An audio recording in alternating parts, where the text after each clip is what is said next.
Oke teman-teman, selanjutnya kita masih akan belajar bagaimana cara mengelompokkan atau membuat ikhtisar data dengan menggunakan aplikasi ACL. Setelah sebelumnya kita belajar bagaimana cara menggunakan classify, summarize, histogram, cross step, dan stratify. Sekarang kita akan belajar bagaimana cara menggunakan Edge. Jadi Edge ini digunakan untuk membuat pengelompokan data atau pengikhtisaran data berdasarkan data tanggal, berdasarkan data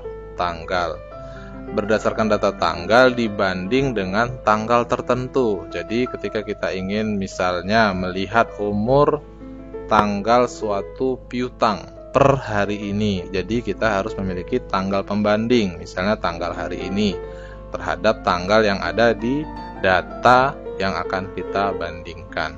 Untuk lebih jelasnya langsung saja kita buka di sini, misalnya kita akan gunakan tabel ARTrans sebagai contoh. ARTrans ini adalah tabel transaksi account receivable atau transaksi piutang, di mana di sini terdapat tanggal date dan due. Tanggal date ini adalah tanggal terjadinya utang, due ini adalah tanggal terjadinya jatuh tempo. Jika kita ingin menghitung umur piutang, maka kita bandingkan tanggal terjadinya hutang dengan per hari ini, misalnya seperti itu. Maka kita bisa langsung pilih analyze age.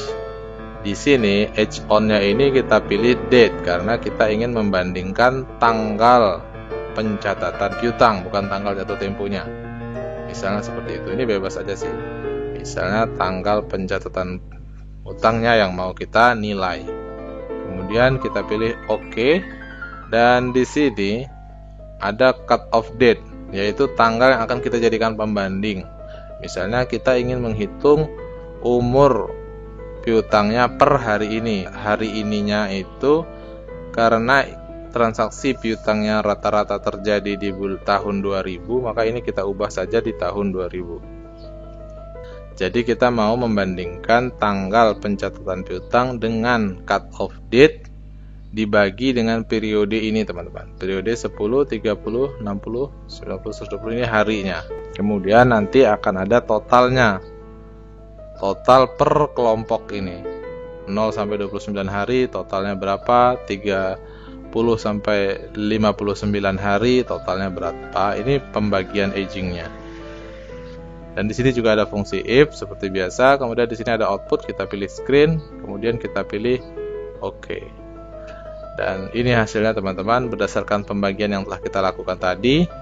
Age on date cut off 10 Oktober 2020. Artinya dari tanggal 10 Oktober tahun 2000 ke tanggal date yang periodenya kurang dari 0 hari ada 581. Kemudian usia per 10 Oktober 2000 ke date yang periode harinya sampai dengan 29 hari ada 127 record, di mana nilainya 123.636,98. Kira-kira begitu cara membacanya. Dan di age periodnya sendiri ini teman-teman kita bisa ubah, kita bisa atur secara custom. Misalnya ini kita buang saja. Misalnya kita ingin menghitung hanya sampai 120 hari. Begitu lebih di 120 hari kita akan gabungkan menjadi satu file. Maka kita bisa hapus 1000-nya, kemudian kita pilih OK. Maka dia akan menjadi seperti ini. Lebih dari 120 langsung digabung. Kalau kita kurangin lagi, dia akan sampai 90. Kita pilih OK. Ya, lebih dari 90 maka akan tergabung menjadi satu tingkatan, satu kelompok. Oke teman-teman, itu tadi bagaimana cara menggunakan Edge dalam mengelompokkan data yang dimana datanya bersifat tanggal atau memiliki karakter tanggal. Semoga tutorial ini bermanfaat dan bisa membantu teman-teman dalam menggunakan aplikasi ACL untuk melaksanakan audit.